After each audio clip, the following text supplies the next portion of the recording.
আবার চলে এসেছি সেই জায়গায়, সেই রান্না, সেই উনুন, সেই আমি। আমার মেয়ে আর আমি আজকে রান্না করছি এখানে।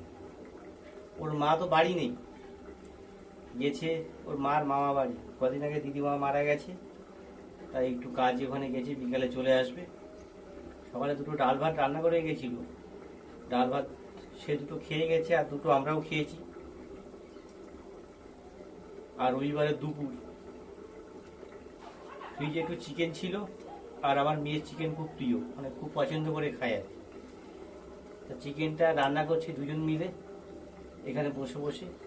আমার মেয়ের আজকে মনটা খুব খারাপ। ওর মা তো সেই সকালে চলে গেছে, আবার সে বিকেলে আসবে। ও আমার সঙ্গেই বসে আছে, দুজন মিলে রান্না করছি। আর আবার কত কাজে সাহায্য করছি। তুমি কত কাজ করে দিয়েছো না?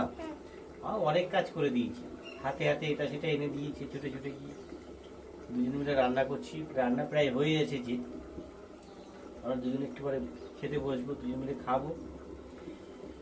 চিকেনের পরিমাণটা একটু কম, মানে অল্প চিকেন ছিল তো, ওই জন্য আর কাউকে কিছু বললাম না আপনাদের।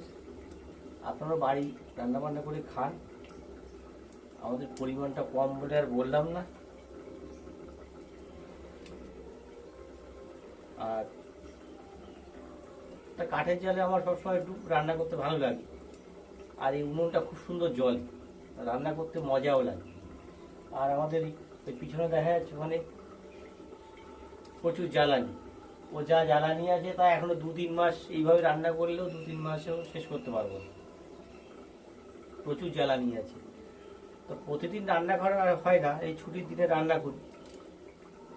আর এখন তো পুজোর ছুটি টানা চলছে, মানে প্রতিদিনই এখন করবো এখানে, দুপুরে বসে বসে রান্না করবো এখানে, দুপুরের খাবার রান্না আর কি। আমারও সময়টা চলে যায়, রান্না করতে ভালোই লাগে। ঠিক আছে, টাটা করে দাও। হুম।